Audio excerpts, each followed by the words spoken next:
Well, I don't know how long we should wait for the chairman. Hello? I don't know how long we should wait for the chairman. I don't know. Because we waited now 6 minutes. Uh-huh. I'm doing other things while I'm waiting, so I can wait a little bit longer. Okay.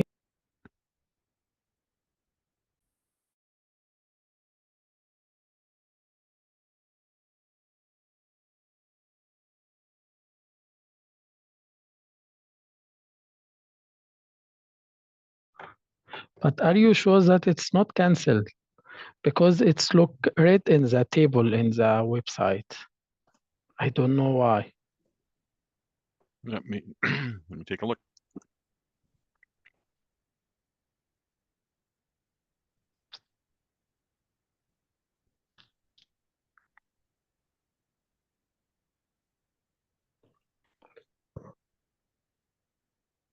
Yeah, it's on the OCP projects call calendar.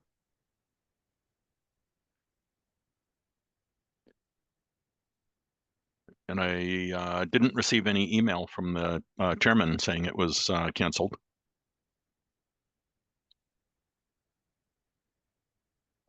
In calendar, it's look red and the other is green. I don't know. I'm on the Okay. OCP webpage. Yes, yes. And on the OCP projects calendar, and it's listed in there. Okay. Maybe the chairman got busy with another call or forgot.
I guess 10 minutes is long enough to wait.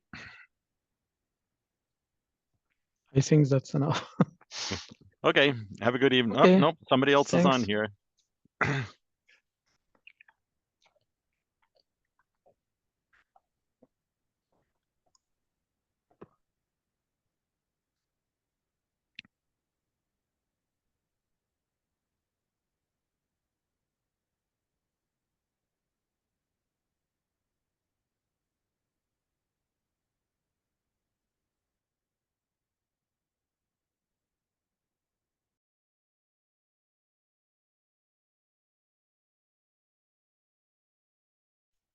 Hi, everyone.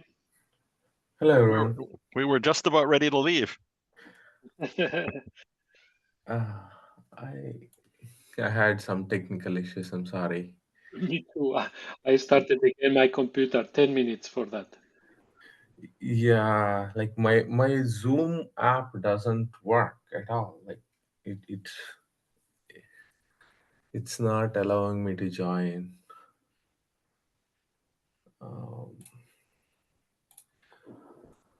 Okay.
Yes, we were discussing on the form factor last time. Since last time, I tried to change some slides. I found a new picture for the sidecar.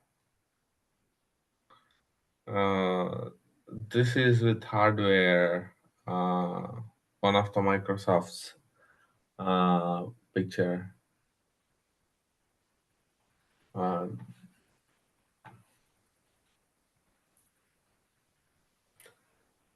um, I'm still trying to like see what could we add as a proposal, and what is this work stream is attaining. I'm trying to put these into words, and then maybe some sentences here, like one sentence. What is our goal in this team, in this stream?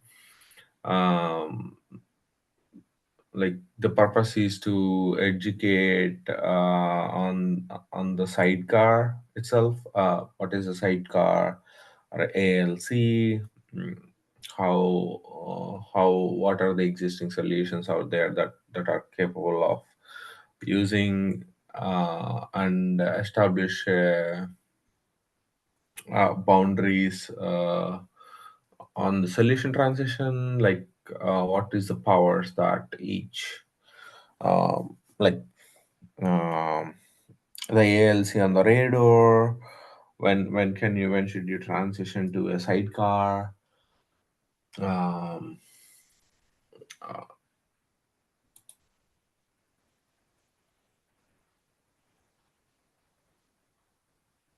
oh, my Zoom decided to open a new window.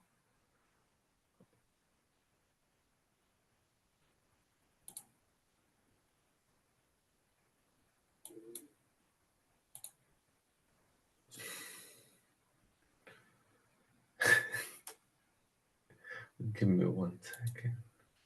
Something wrong here? Your phone is not working well. No, like my Zoom, like when I opened like 10-15 minutes back, it opened now and it created multiple windows. That's why you see me 2 times in here. I see only your screen. Okay. Yeah, that's because I shared my window. So, okay, yeah, I know. Okay, so defining the boundaries, which is something we started doing last time in here, like what is the boundaries for like raid or sidecar, and how can we extend that to the bigger version. um When you are speaking about boundaries, which kind of boundaries? Mechanical, the the thermodynamic? boundaries is like what is the capacity um, of the radar. Last time we came to a conclusion that radar can like cool something like 35 to 45 Tense, okay, yeah. at a given approach temperature, and the sidecar can go from 50 to 60 at the same approach. Um, and then you just multiply that with the number of sidecar spaces you use, assuming a single sidecar space is a form factor of a ORV3. Yeah. Yeah. That's a boundary condition. And that's what we started defining, that like to kind of what is a transition phase, um, and some basic guidelines on the design criteria, and what are the minimum considerations that that should be considered while designing and also for following deploying and pushing the capacities. This is something I am still trying to think what is the right. I think maybe that should be coming up in our next after OCP. I want to start that in terms of where are the chance that where it is the chance that we can push the boundaries of the existing sidecar solutions, what can be optimized, what any definition or any guidelines on certain boundary conditions such as heat exchanger, liquids, because most of that is already there, like the solution is already there. So are there any guidelines that we can add to it, or improve that to increase its capacity? Like capacity is the main answer most of the time, right? So as reliability. Yeah.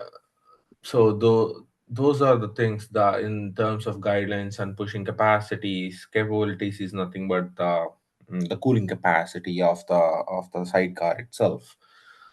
Yeah, this is the main like purpose of this stream moving forward.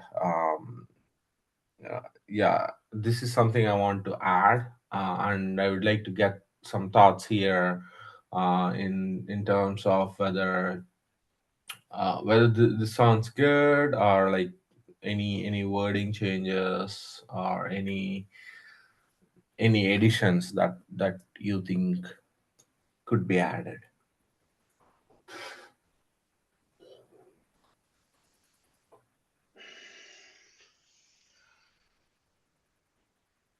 I think guidelines are always interesting for everyone. And more than guidelines are samples. And to understand how it's working something, one technology, in which circumstances, which boundary conditions, and so on. In guidelines, we I don't know if this is what you want to show here, but maybe a standard, or like a standard to be able to show the performance of the cooling units will be very nice, to be able to compare apples and apples. I think about the performance of a rear door sidecar. So, okay, doesn't matter. It's not easy to compare something if you compare only power. This heat exchanger or rear door have 50 kilowatts, the other have 40. Yeah, but under which conditions? And maybe in this, we could add something like that to be able to compare apples and apples. In the guidelines, I mean. In the guidelines.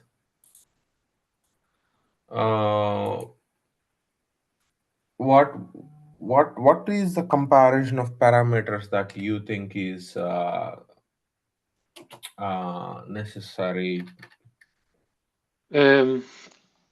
So like graphics, how to, so which kind of charts the suppliers have to provide to the customers. I think it's a very important part. So it's like a product spec. Yeah, so like a standard product spec, to be able to understand how it's working one rear door or a sidecar, but always with the same, almost the same conditions. It's like I don't know, with the cars, the consumption of the cars is always in 100 miles or 100 kilometers. How many liters consumption until in which conditions? So the same we can do that here for the rear door on the sidecar in this sidecar. Yeah. Okay, let me zoom this here. But of course, in my country, we don't do gas mileage, and we do miles per gallon. Okay, that is at least it's the same. You have a standard, everyone Yep. do the same, and you Yep. can compare. Yeah, I think so. We could pick some typical inlet air temperatures and what the temperature rise should be across the sidecar, and an upper bound on noise, possibly.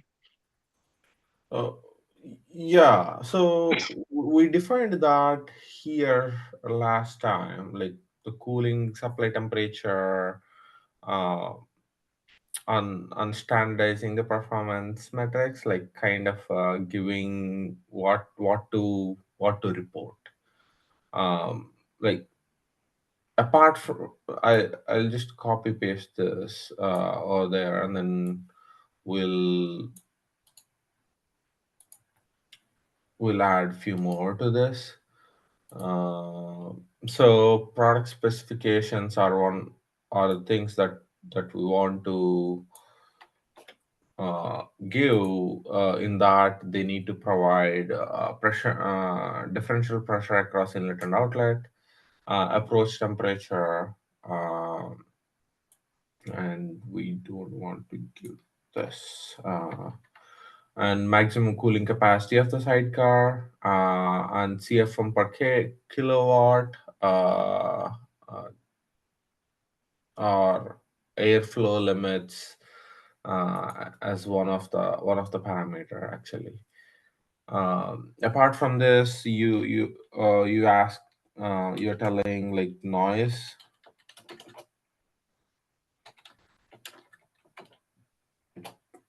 levels for the particular capacity. Also, noise depends of the airflow rate or the speed of the fans. Exactly. Now that's what that is linked with the capacity, right? Like at a certain capacity, it's giving certain noise means. Then you translate that to the capacity translates to the airflow, fan airflow.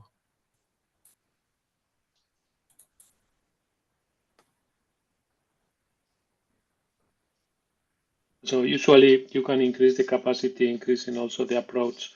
In that way, you can increase the capacity without increase the noise. Usually, but not always, Yeah. increase the noise with the flow rate, airflow rate. But again, if you put 10 racks, you can increase the flow rate, maintaining more or less the noise. Yeah. But if we think about one sidecar, noise levels to the flow rate will be, I think, a good point. Yeah. Then I think I leave CFM, our flow rate. Yeah.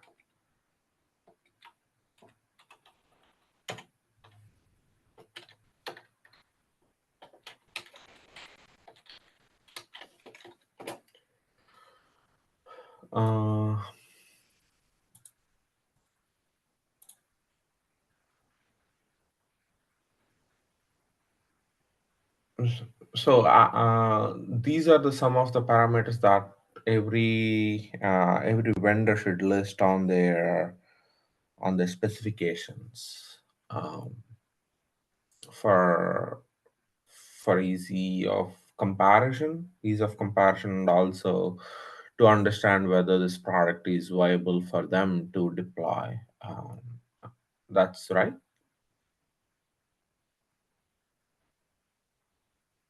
Sorry, I didn't understand you this part.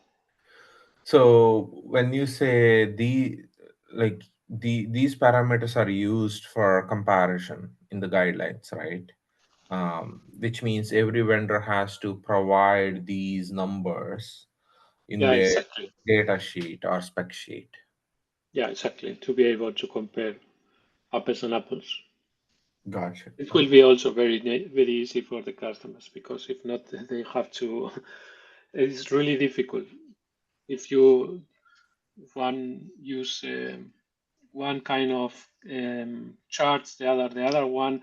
At the end, you have to learn again and again how they are doing everything, and it's more complicated. I think there is something like a standard or recommendation will be very nice. Yeah. Is there anything you think of? Cool and supply differential across the network at constant temperature, maximum cooling power, CFM. What's on the air side? We measure. This is on the liquid side mostly, right? Sorry, there. This is on the liquid. Differential pressure. Yeah, for sure. So usually, if you have a sidecar working together with a RPU, maybe the most important part will be the head available to provide the pressure to the DLC rack. Yeah. So this is a liquid differential pressure. So it's like they need to provide something like a PQ curve for this, I guess. Yeah, Like, the pressure. Yeah, pressure as well. There are two parameters. For the customer, will be the most important. Will be how much pressure in which flow rate is available to be used in the rack with servers. Yes, exactly. How much pressure drop have the heat exchanger is for a customer is not important as soon as the pumps are doing his job. Important will be the consumption only.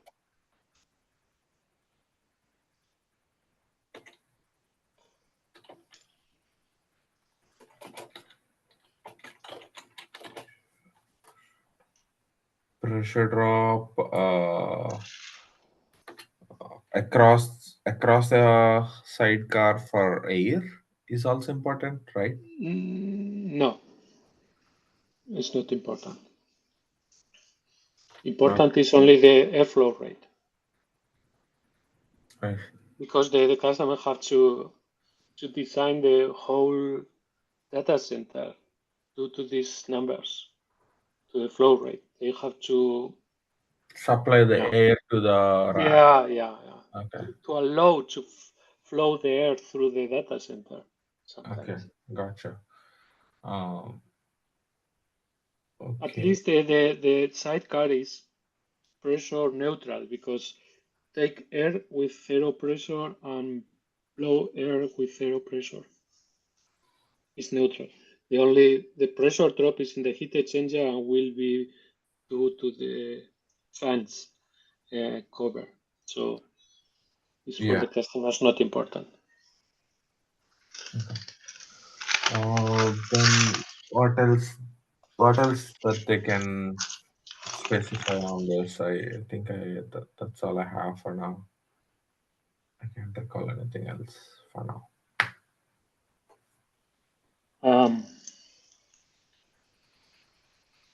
Approach temperature. The power consumption.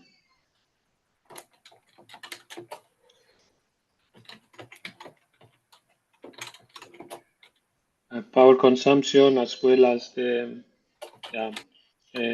voltage, maximal current, and the maximum power capacity, maximum cooling capacity. I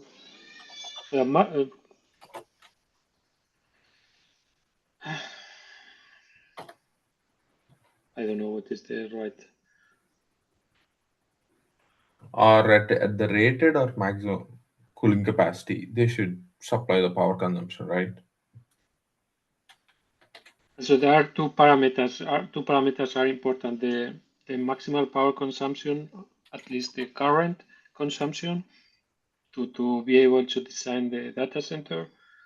And the second is the power consumption in a chart to the flow rate or pumping, so due to the flow rate to know how much is the PUE or the partial PUE of the system.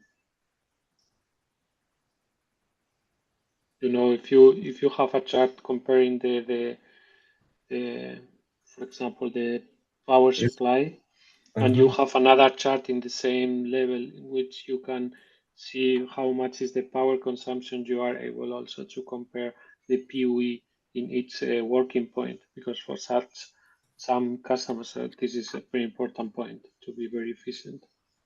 Yeah, that's right. So isn't the voltage and maximum current same as the power consumption of the sidecar? Like, Yeah, can yeah. these? Usually the customers need the maximal power consumption, or at least the maximal current, to be able to design the supply lines. Yes. Uh, but if you are designing for what is this? The high dense power racks, we should assume they will also have that capacity. But the thing is, yes, they need to Yes, budget for that. yeah, but they need the protections. They Yes. need to design the cables and so on. Yeah, Yeah, it's I agree. And we haven't talked about that, but is it also necessary that we define the what kind of receptacles should be used on the outside? For example, on the liquid side, you do like usually they have something like a quick connects, right? QDs, um, that are 1 inch or 2 inch based on the flow rate. um, yeah. At least depend of the customers if they want to use that quick connectors or two valves or something like that. It is yeah, it's up to the customers how to want they want to do that. I Do we suppose see any customers. Hmm? do we see any benefit for QDs or not? I don't QDs, see too much. yeah, QDs larger than 1 inch are going to be difficult to find too. No, Yeah, there is enough, but they are very expensive. Yes. So you could hard plumb it over to manifolds that are in the back of the server cabinet and run QDs between the servers and the manifolds. okay. Uh, that's true. Um, but I think for a single rack, if you're doing 75 kW, oh, yeah, that's a lot of flow rate on the liquid side. But the flow rate to an individual, you probably wouldn't have a single server that's 75 kilowatts. You'd have a number of 5 kilowatt or 10 kilowatt or something. Something like that. The single server would be around 6 to 10 kilowatts at this point in time. That's what I see. Um, So then you would have a QD from the server to manifolds that are in the back of the cabinet, and then yeah. you could run some tubing, flexible tubing between the manifolds and the sidecar. Yes, I agree. So then it really doesn't matter what the plumbing is between the manifolds and the sidecar, whatever the customer wants. But if they were to remove it, like so it could be a manual valve then, like where you can shut off the valve and then you can remove. Because like when you're connecting and removing, you will have to either completely drain the fluid or you have to have a manual valves to remove it. But that's something that would probably only be done once every 3 to 5 years. Yeah, or when you're servicing, or like when there is some failure on the in the sidecar. True. But then you would have to have a service cart or something like that to drain the sidecar so that you could. So we have to assume that like some arrangement has to be made in terms of disconnecting that. But you may not need to separate the IT cabinet from the sidecar to service it. I suppose it depends on how it's set up. Yeah. Yeah. So you may end up having to disconnect the plumbing and electrical and then slide the sidecar out to be able to service it. Yeah, that's what I mean. Like for the hot swappable, it doesn't matter. For non-hot swappable and non-critical components, you need the sidecar to be replaced. So that's something that needs to be in here for serviceability. That, the sidecar has to be designed to be drained and filled and separated from the IT cabinet.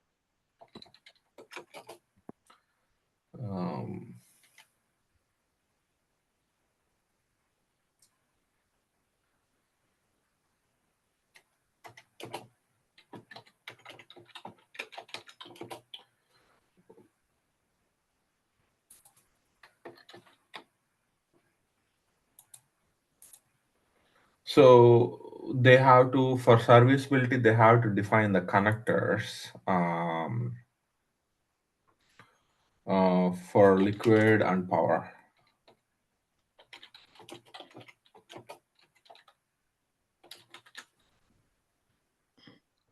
The term regarding the power consumption and the maximum cooling capacity, it's called power usage efficiency or effectiveness. It's PUE.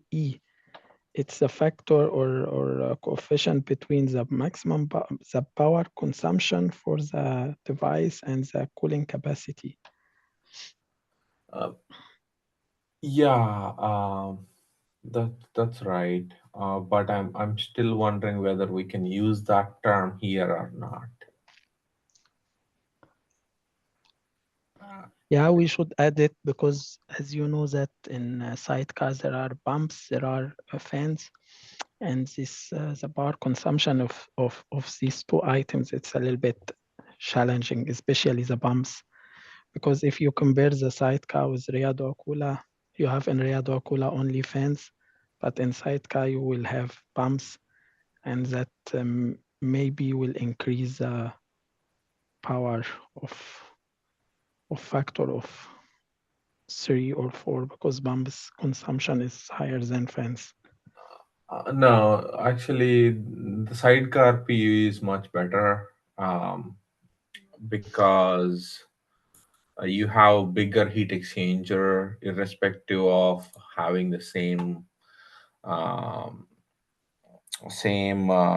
flow rate of air. Sometimes, like because of the heat exchanger size itself is bigger, you get more cooling capacity actually on the sidecar. So the PUE on the sidecar is usually lower than the rear door. Lower, okay. Get one point here. Cooling power consumption. I think there is not cooling power consumption in the chart before. In the 12. On the 12th? Yeah, in the 12, yeah. Yeah, this one? Yeah. You are comparing the cooling power or the power consumption? It is a question because usually you say if you compare cooling power between rear door and sidecar, yes, the sidecar have more cooling power, but if you compare the power consumption, yes, not cooling power consumption, so you have to remove cooling from this chart. This is only power consumption. No, yeah, this is the power consumption. Okay. So you're saying like remove the cooling part here? Yeah. So power consumption of the, okay. But you mean electrical power consumption, yeah? Yeah, but like I think the terminology like is a little bit gray. Like if few people call like cooling power consumption, it's like the power consumed for the cooling. Yeah, That's but everyone knows that the the rear door and the sidecar is there for cooling, but the power okay. consumption is the electrical power consumption. Yeah, this is the power consumed for the cooling. Yeah, for the cooling equipment, or like for the sidecar or rear door power consumption. Okay. Okay, I cannot edit here, but I'll note. I'll take a note.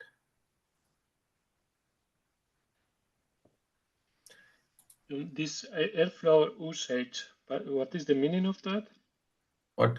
What? On the right side, Airflow usage. usage. Volume What is the meaning flow. of that? So, airflow consumed or airflow utilized. Okay. How much airflow is going through the sidecar and or rear door?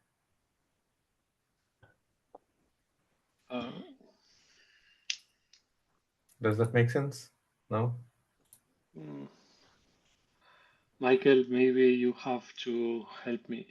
I think in both cases the airflow are the same. The only difference is the power you can deploy in each heat exchanger. You Okay, don't so need more airflow in this one, in the rear door, for example.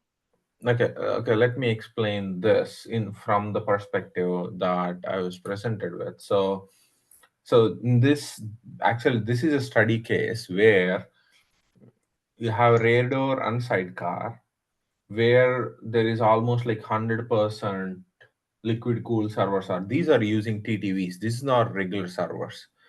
They try to cool three servers, um, each of 8 kilowatt, and then they have roughly 24 kW in the rack. So in these conditions, what they did was they have different approach temperatures, 5 and 10 for both sidecar and the rear door heat exchanger. And they measured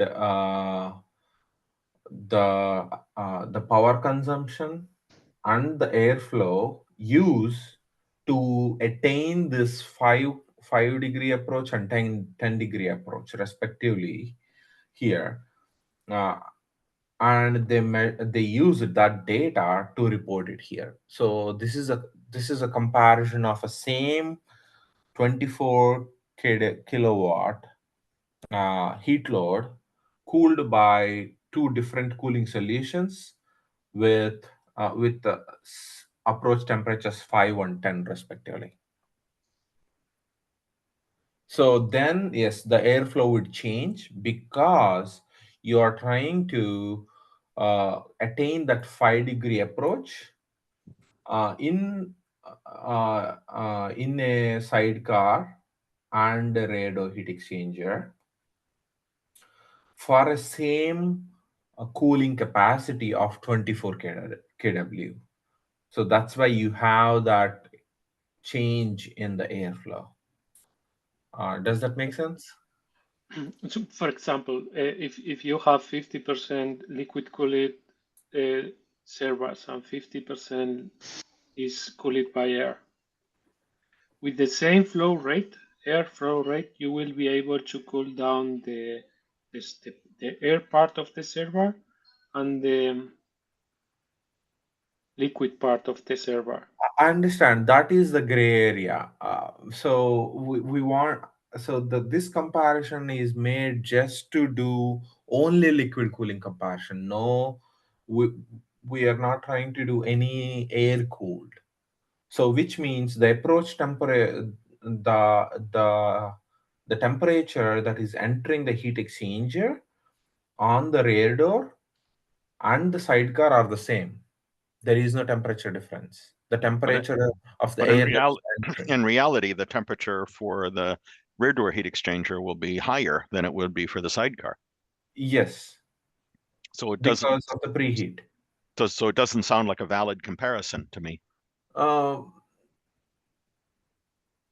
You may have a fact here, but I don't think it's a practical comparison. in order Because for us to do a valid comparison, either we have to have the same boundary conditions where you have like 100% liquid cooled server. Like, let's say if I have 100% liquid cooled server. no, Now, I think doing a mixed one is an appropriate comparison, because right now most of the servers would be mixed liquid and air, but the preheat on a rear door heat exchanger is going to make it reduce the cooling capacity, because you're cooling the air-cooled part as well as cooling the liquid-cooled part. And on a sidecar, you're only cooling the liquid-cooled part. true, but if we are assuming that the liquid, like, it is 100, the server is 100% liquid cooled, something like I think Intel came up with like this 95%, or even Cool IT came up with this 95% liquid cooled server. So if Okay, we're assuming we're cooling something like that, so then so if you have a 100% cooled, liquid-cooled server, yeah. the rear door heat exchanger won't work because there won't be any airflow through it.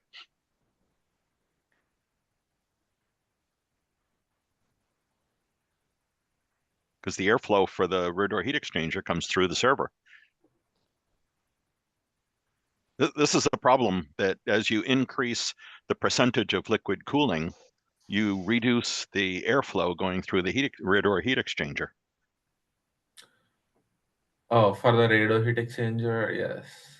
So I could see a comparison. If you wanted to do power consumption for cooling, you could do this comparison, but the Airflow is not a good idea. well, the airflow for the sidecar could be less, because it's not cooling the air-cooled part of the server, only the liquid-cooled part of the server. So the sidecar is going to be more energy efficient than the rear door heat exchanger, because it doesn't have to cool the air-cooled part. But it's a little bit of a spin on the efficiency, because if you don't have the rear door heat exchanger, the hot air coming out of the servers has got to be cooled by the data center, the cracks, instead of the rear door heat exchanger. You still have to cool it. It's just that we're not measuring the cooling that's being performed by a crack.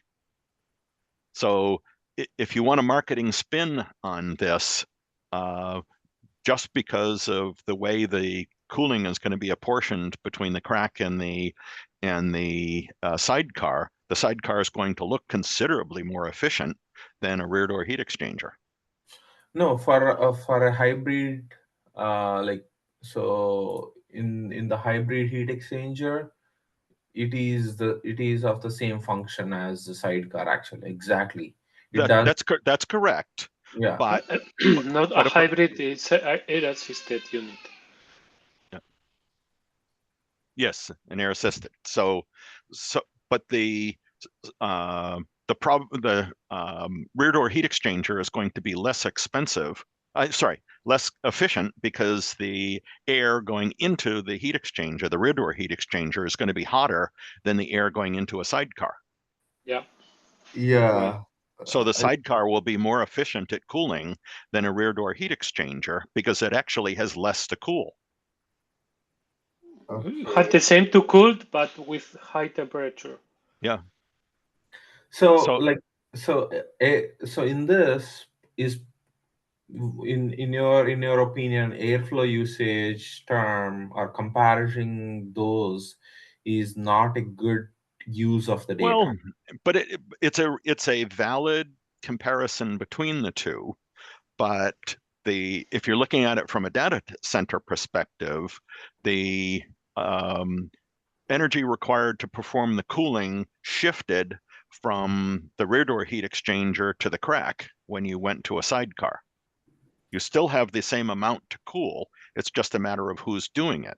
So this 30% delta that you have here for power consumption means that 30% of the server cooling is now being done by the crack instead of being done by the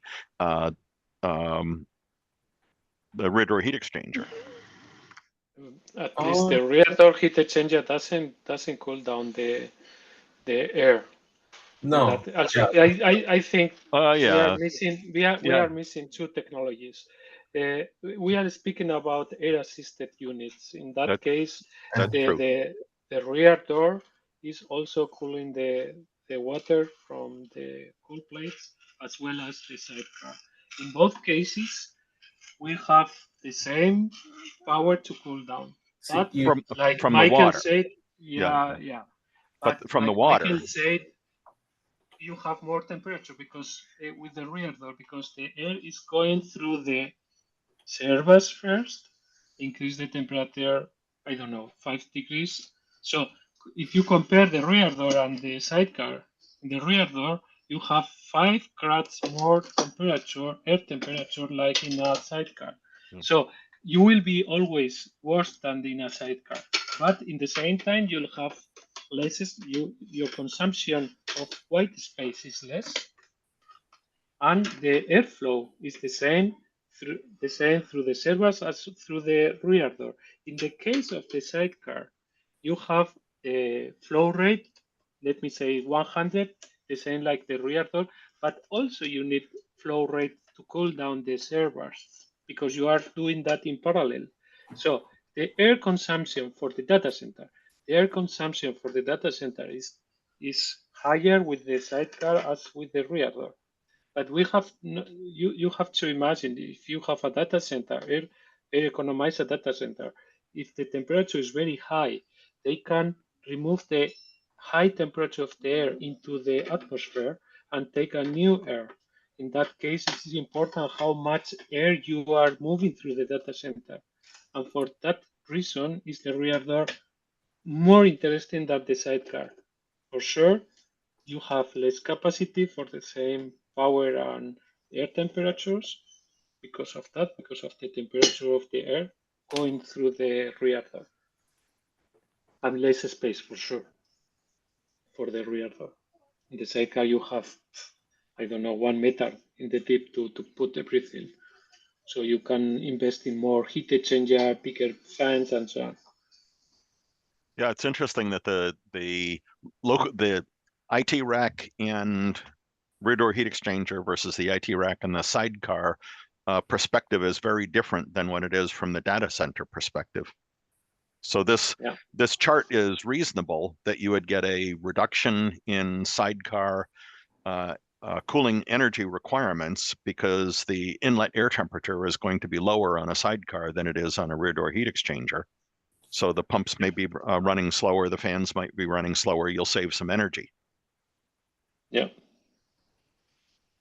But you're consuming what is wondering that it's the same percentage, but I think it's a little bit challenging to have the same percentage because, okay, you reduce the airflow rate by 30%, but also the power consumption for the liquid pumping is also 30%. Is okay, maybe I'm not sure, but it's a little bit strange for me because if it's fans power consumption that I can accept, but fans and pumps. No, the pumps is not changing, not too much. The power consumption of the pumps will be the same in the rear door as in the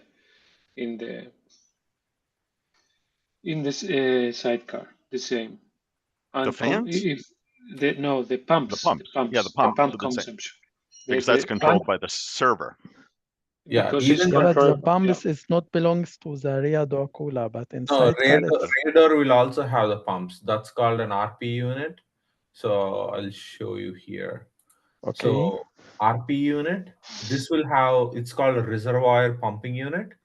So it will have a reservoir and it will also have a pump to pump the liquid in the cooling system. So even they both will have the same pumps. Okay, yeah, okay. Yeah. But the fans could be less power with a sidecar than with a rear door heat exchanger. The Yes, yes. fans could be are of a different design itself, because rear door have very limited space when compared with a sidecar, so you can literally select a totally different fan. But 30% seems like a very large number for the reduction in power. Well, it looks like a 30% is a large number, but in terms of when you look at the power consumption, let's see, for sidecar, you are seeing something like a uh, hmm, I don't know, 5 kilowatts, for example, if you are cooling like 50 kilowatts. But your rear door is doing somewhere around 6 or 7 kW, because you have to draw in more air to cool to get the same approach temperature, and your heat exchanger is small. So I can understand where the power is coming from. The airflow, is where the power is coming from. Uh, that's because the heat exchanger size is small. They're trying to cool the same power to get the same approach temperature. That's why you have that increase in power, which is understandable. Also, I can imagine that the power consumption or the reduction of the power consumption is due to the approach, because if you are comparing the same conditions in the rear door, you have higher temperature going into the rear door, and the second is the pressure drop in the heat exchanger should be lower in the sidecar because you have more space. So if you have the pressure drop lower, the consumption of the fans should be lower as well for the Um, same flow rate. I understand. Now, for the same flow rate, but like as we are assuming 100% liquid cool systems, these are TTVs. Yeah, yeah. Okay. In that case, it's only because you have less pressure Yes, drop through the yes, sidecar because you have more space in the sidecar, exactly. like in. Exactly. So the sidecar will have more heat exchanger space, whereas the rear door has less heat exchanger space. That's the only reason you have this power difference, and the flow rate difference. Yeah. Be- because of your having flow rate difference, your power difference is created, because the pumping power is the same for both of them. The only difference is created by the airflow. So the airflow power is then translated to the power consumption. Does that make sense? Yeah. Yeah. So the fan power is the only thing that is different here. It needed more airflow to get to the same approach temperature. Okay. Where are we? So this airflow usage is more critical for me. From the power, I could imagine is true. Yeah. The airflow usage, depending how you look this problem, maybe is better the rear door as the sidecar. I think the sidecar is using the less airflow than the rear door. Should, because the inlet air temperature is lower. No, don't bring the inlet temperature here, because they both are 100% cool systems, and then they are getting Oh, the same temperature. okay. So But then because of the heat how do you exchanger do side, how do you heat do a rear door heat exchanger on a server that has with servers that have no airflow? so basically they only populated 3 servers in this, like Okay. so which means you have, let's say, take 6U of the 40U or 42U is filled, and rest of it is empty. You see what I'm saying? You Yep. have like 80% of the rack is empty, because there are no servers to place. It can only support that. You have power supply. You have these 3 servers. Yeah. Uh, So that's another interesting point that in the IT cabinet you could probably only, if you were doing 100% liquid cooled, you could only fill the IT cabinet about half full of servers. Yeah, something like that. because you would hit the limit on what the rear door heat exchanger could actually cool. So Yes. then it would be 50% open spots to let airflow come through for the rear door heat exchanger, and 50% servers. Yeah, so 24 kilowatt. So in this case, they're cooling 24 kW with 3 servers, and each server, which means you are only doing like 2U for each server, means 6U is filled, and then you have 3U for power supply, and then maybe batteries. well, yeah, batteries, yeah. But still, you would have plenty of empty room in the cabinet. Exactly, that's what I'm trying to tell. So we have plenty of the room for the air to go through, and assuming 100% liquid cooled servers, that's where these numbers are coming from. But the limitation on that is you can't arbitrarily fill the rest of the cabinet full of like switches and routers. No, we cannot. Because you need the airflow. Yes. So you need to have that empty space. This is a very simple chart with very, very complicated explanations. I know. Yeah. So I'm giving these 3 slides to someone else to talk. Albert, he's not attending the meeting from last 2 weeks. They're traveling, but he said he will talk on these 3 slides. So this is probably a point that should go in the introduction to all of this, on the white paper, not on the presentation. Oh yeah, for sure. I agree.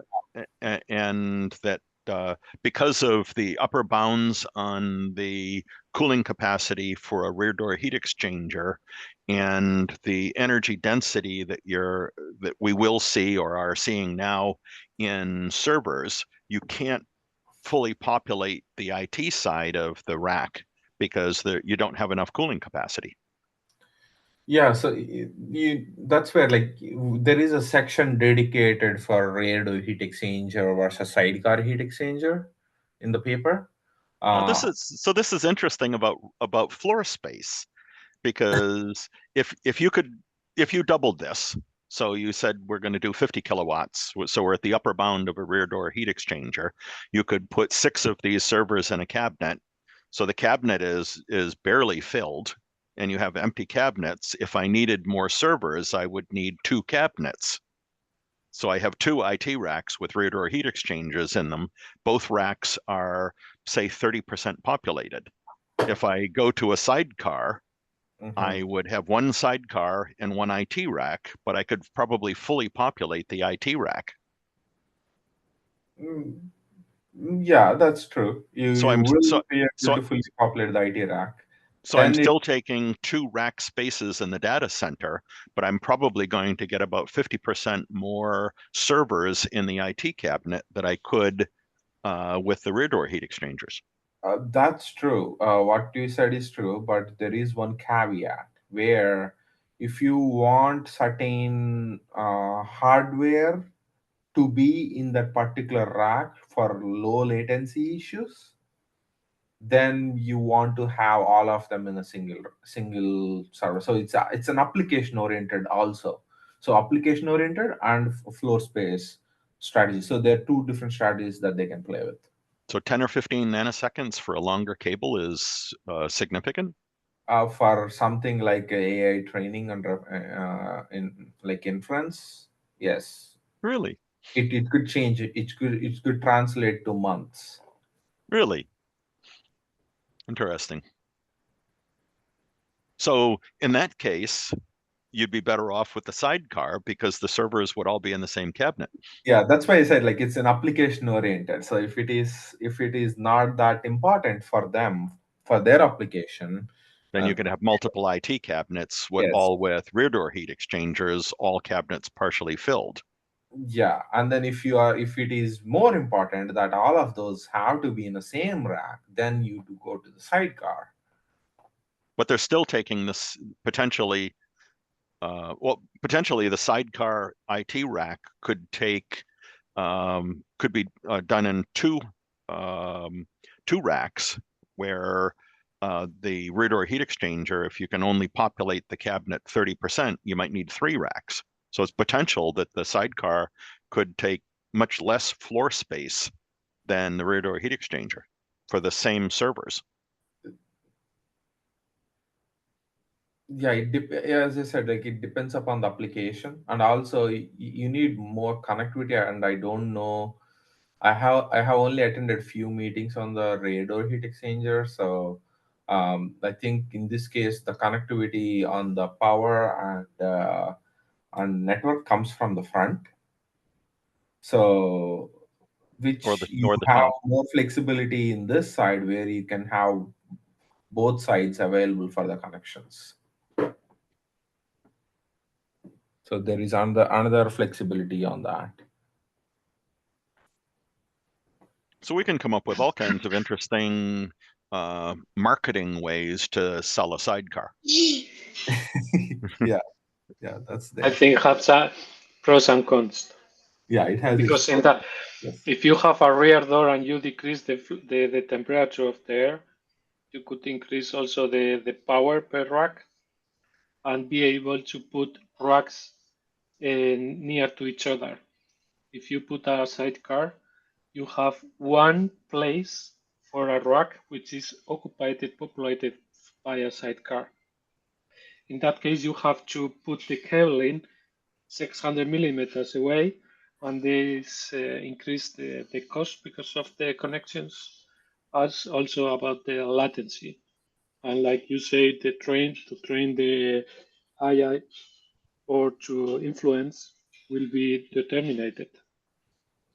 So you are saying, okay, it's good to use a sidecar, but at the same time, it's also bad because you are blocking this space. You cannot put 2 racks near to each other. But if I use the rear door heat exchanger, I have an Yeah. upper bound on how much server cooling capacity I have, which means I can only partially I don't fill. know. It is really that because there is a variable which you can play. This is the temperature of the air. You can reduce the temperature of the air to increase the power capacity of the rear door to this decreasing temperature. And in that case, you increase the power from 45 to 70, for example. And in that case, you are able to put 2 racks near to each other, which is really nice for influence. But it You might be cannot better do to, that with the sidecar. but Because maybe you it's block better to this put space. everything in one rack. Yes, this is what I say. You can increase the rear door capacity, reducing the air temperature, and populate the IT, also the rack with more servers. But still probably not 100%. I probably can't completely fill the cabinet with servers because I would run out of cooling capacity with the rear door heat exchanger. That's true. It depends upon the power densities. If a single 1U server can have a power density of, let's say, 5 kilowatts or something, now you cannot fill the whole rack with that. But potentially with a sidecar, I could. With the potentially, you can have like maybe multiple sidecars and then have it filled. Like so you have so GB200 or a DGX or a NV72 that has 120 kW that is completely filled with power supplies and the liquid cooled servers. For that, you definitely need a sidecar because that's a configuration where you have to cool at least 80% of it with liquid, which is like 80 kW or something, or 90 kW. Now, in that case, you need 2 sidecars connected to a single IT rack. Yep. But now all the servers are in a single cabinet. Yes, all the servers are in a single cabinet. Right.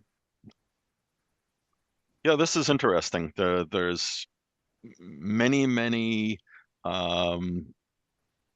interesting points of view on the rear door heat exchanger versus sidecar, and it's not just cooling, and it's not just efficiency, and it's not just power.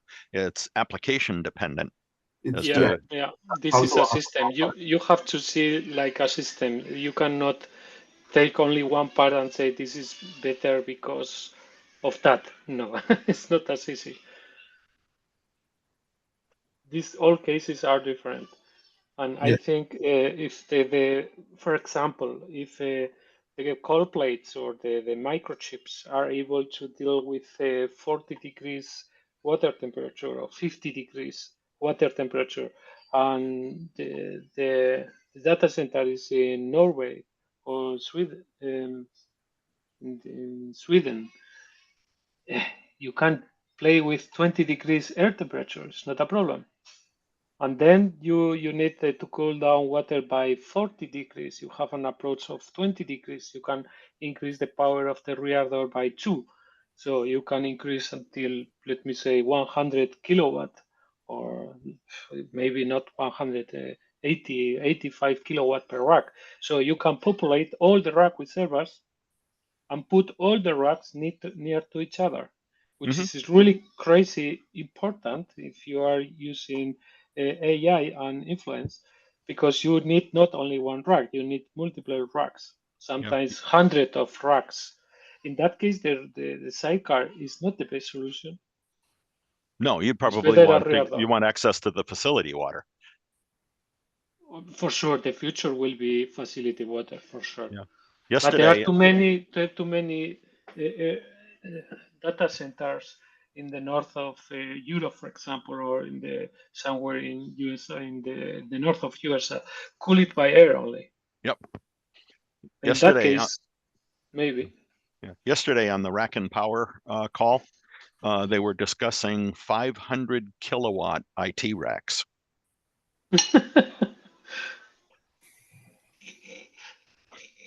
And they're going to be expecting us to come up with a cooling solution for that. That's where you need either liquid cooling, or you need a bigger sidecar to. I think it would have to be facility water. You'd lose too much space in the data center. Well, if your data center is big enough and your power infrastructure doesn't support that much, yes. Well, they were also talking about 400 volt DC to the cabinets. Oh my gosh. DC. Yeah. That's insane. No, that's actually really because a lot of the battery backup for the data center, not in the rack, is 380 volt DC. Yeah. So they're talking about taking the inverters and power supplies out of the whole loop on it. So you'd take two conversions out of the data center, and you would take the battery bus from the data center's battery backup unit and run it right straight to the cabinets. Right to the cabinet. Oh, okay. But you but will have high voltage, DC voltage, and a very high current. Yes, and it's exceedingly dangerous. Yeah, and also there's one more thing. So now you have to convert that 400 volts DC into 1 volt DC when you're putting that chip, which means you'd probably go to 12 or some other intermediate voltage. Yeah, that's where like they need to step down the 400 to somewhere around 50 or 48, and then that goes to 12, that goes to 1, 5, that goes to 1, and that goes to 0.5. Yep. At the chip level, you have to supply at 0.8, 0.5, and voltage levels.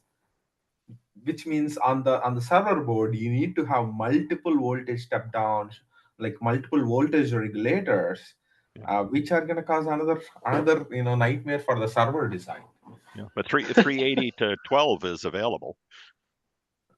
Yeah, it is, but like when you're placing those on the server board, it's gonna be so if you had a power unit right now, so you have say 220 volt 50 or 60 hertz coming into the cabinet, and you've got a rack of 220 AC to say 12 volt DC conversions.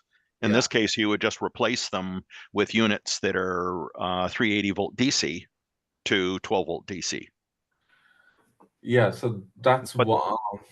but then That's in the data center itself, you lose the inverters that are taking the 380 volt DC from the data center's batteries and converting it to 220 AC for distribution inside of the data center. So you would lose, well, even if you were running 95% efficiency or so on the inverters, it's 5% of 100 megawatts you would save. Oh, which is going to be a huge savings on energy. I see. But then you would have to have mechanical interlocks on the cabinet and all kinds of other issues because 400 volt DC will kill you. Oh yeah, for sure. Yeah, this is a this is a challenge. I think will be very hard to approve that. But with I attended a NVIDIA presentation a while ago, and they were talking about NVIDIA chips that are a kilowatt and heading to 4 kilowatts. Yeah, somewhere around 3. Yeah, I heard 3, but I don't know. 4 sounds very. Yeah, I mean, it's a big number. But yeah, but at that very point, what's your power density on a rack mounted server turn into? Are we going to have 20 kilowatt rack mount servers? Mm-hmm. So 200 kilowatts, 300 kilowatts or something in a cabinet doesn't seem to be too difficult to do. Yeah, This is going to be really interesting in the next few years.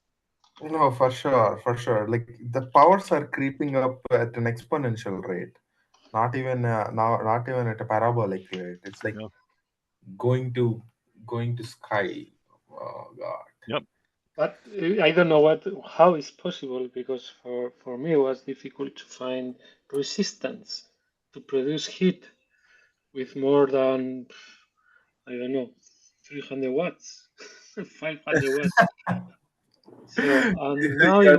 you come here with 3 kilowatts per microchip, Yeah. and I say, see, also if you want to do that with a resistance, will be really hot, and you have to use tungsten and something like that to be able to support these temperatures.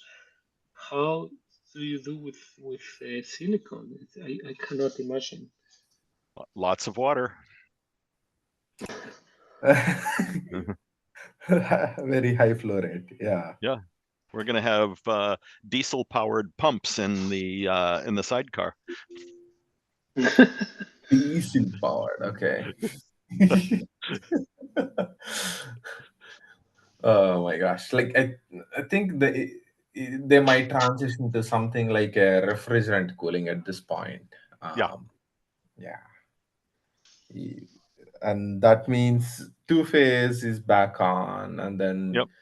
you need to have greenhouse norms, new norms in place.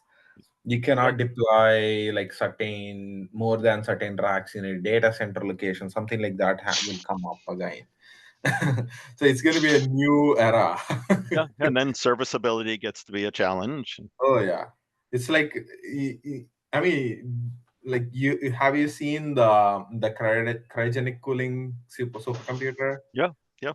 I think it's going to be similar complications will arise here, or like in a different arena from a different side. What is that, Rajesh? I didn't see that. Cryogenic cooling? Yeah, I've seen one of the IBM quantum machines, and that was Yeah, running cooling. at 12 millikelvin for Yeah. So it's yeah 12 millionths of a degree above absolute zero for the computer. Yes. So they'll cool the chip to millikelvin, 10 to 12 millikelvin, and then they'll use that for processing. But then you have multiple layers of it was about 100 degrees Kelvin or so per layer. Yeah. And then you have network layers that has to step down and so on and so forth. Yeah.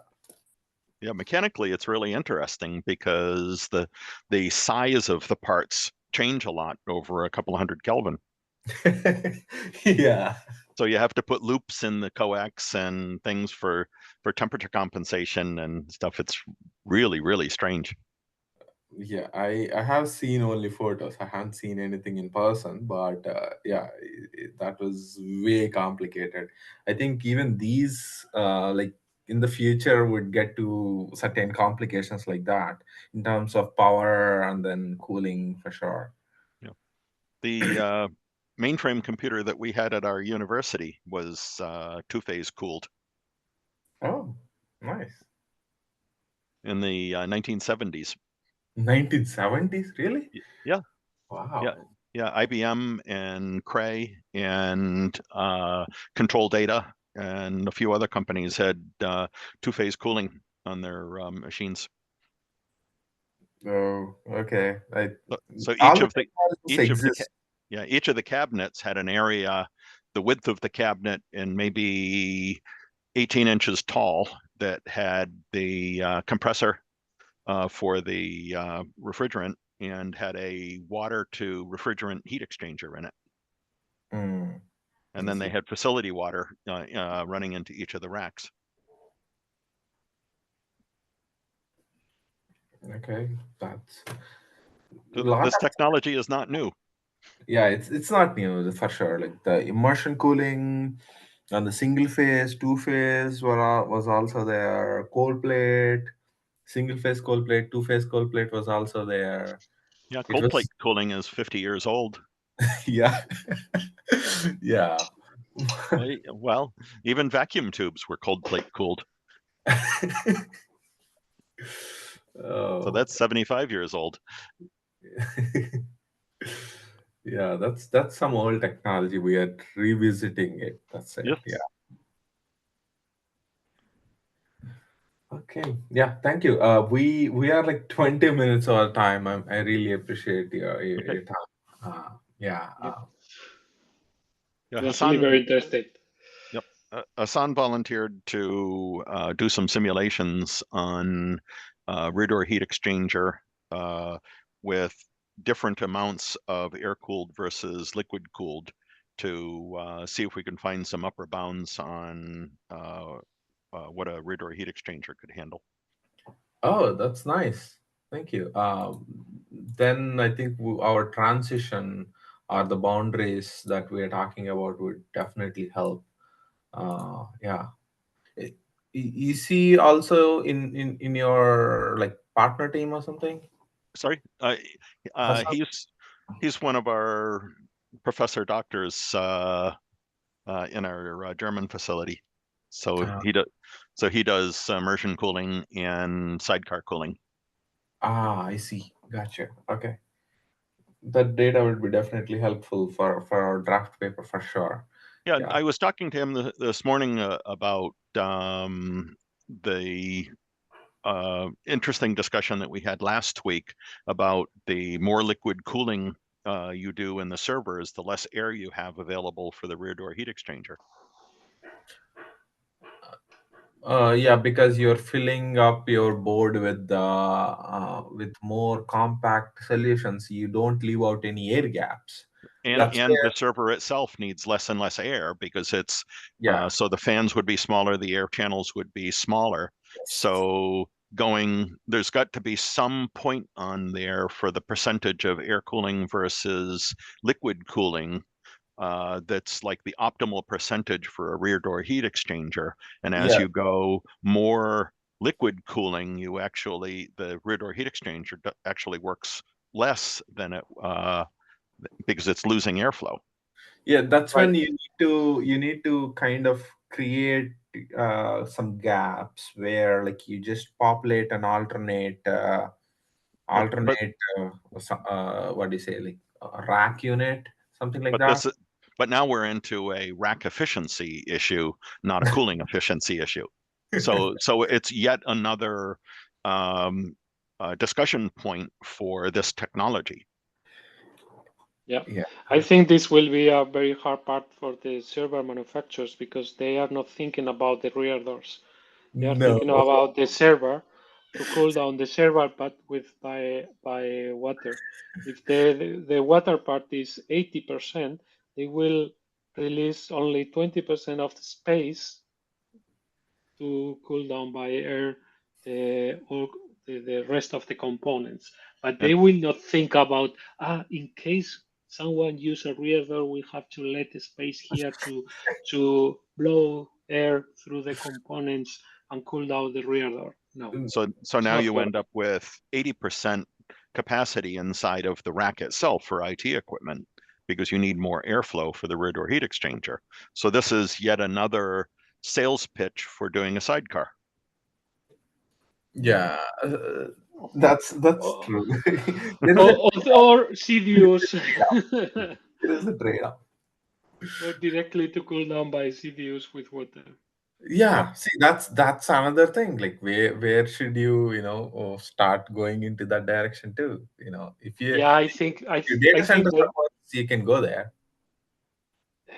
I think the sidecar and the rear door is only temporary technology for 3-4 years. Exactly. Yeah. And then hopefully the data center managers will realize that they have to give the racks access to the facility water. Yeah. But will happen because there is not another way.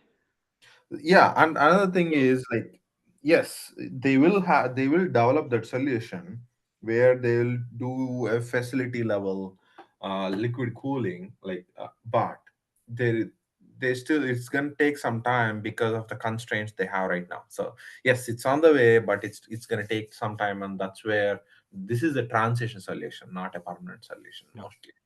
Now the hybrid cooling, the data center is also going to run into a crack limitation. Even if they have plenty of cold water, they probably don't have enough crack capacity for the amount of heat that all of a sidecar or something is going to dump into the facility. So if they run hybrid instead of AALC, you get to use the rear door heat exchangers or the sidecar to assist the cracks that are in the data center. Yeah, I think so. I think the crack units have nothing to do there because the power is too much for that, and the efficiency of the rear door sidecar is much higher. Yeah, we've done some installations where the sidecar is more or less mounted backwards in the data center. So it's pulling hot air out of the hot aisle and cooling it and blowing it into the cold aisle. Yes. Usually the sidecars today are working that way. Okay, that's interesting. So you're using the sidecar to help. It's a crack. Yeah, it's a crack. Yes. It's right. But a crack near to the rack. Yep. Yeah. Indoor cooler. That's those are called indoor cooling heat exchangers. Yeah. Or in-row. This is a sidecar. This is a sidecar heat exchanger, and you can use in both directions. It can be used or a traditional sidecar. Yes, that's true. So many things to think about. Yeah, for sure. But I still think that the presentation and the white paper will, for a transitionary period, that if the cooling requirements for these AI machines and things is increasing faster than the data centers can convert from air cooling to liquid cooling, we do need a transition cooling solution. And the rear door heat exchangers and the sidecars are a transitionary solution. Yeah, I think so, yeah. You're right, Michael. So we're going to put ourselves out of business. Will come out. There are a lot of new things that are coming up. So you just have to adopt. That's it. I can't wait to see 4 kilowatt racks. Servers, you mean? No, yeah. 4 kilowatt per U. Yeah. Michael, one question. you are retired or you are working in Bend Yes. now? Yes. You're retired? Yes. Oh, And I'm still why you working. are? Do you like it? I like it. It gives me some beer money, and it keeps my brain very active. And very few of the young engineers want to be involved in standards. They don't see it as interesting or glamorous work.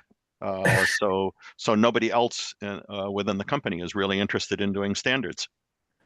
What do you mean doing the standards? So it's like what we're working on right now, OCP specifications and things. They're just not interested. They want to do products. They don't want to do the documentation and requirements and things for it. So I'm on the IEC, ANSI, IEEE, VITA, PICMIG, and OCP standards organizations. Okay. Wow. Interesting, Michael. And I've been Like doing standards for 40 years. Wow. Like in Germany said, Hut up. Really good. And almost all of the people within Invent that worked on the standards groups have all really retired. You are the only one standing. I'm the one left. Okay. Thank you. Okay. I think it's fun. Okay. Roges. We'll see you next week. Okay, see you next week. Have a nice day. Bye bye. Yeah. Bye. Have a good evening. Yeah. Bye. Bye.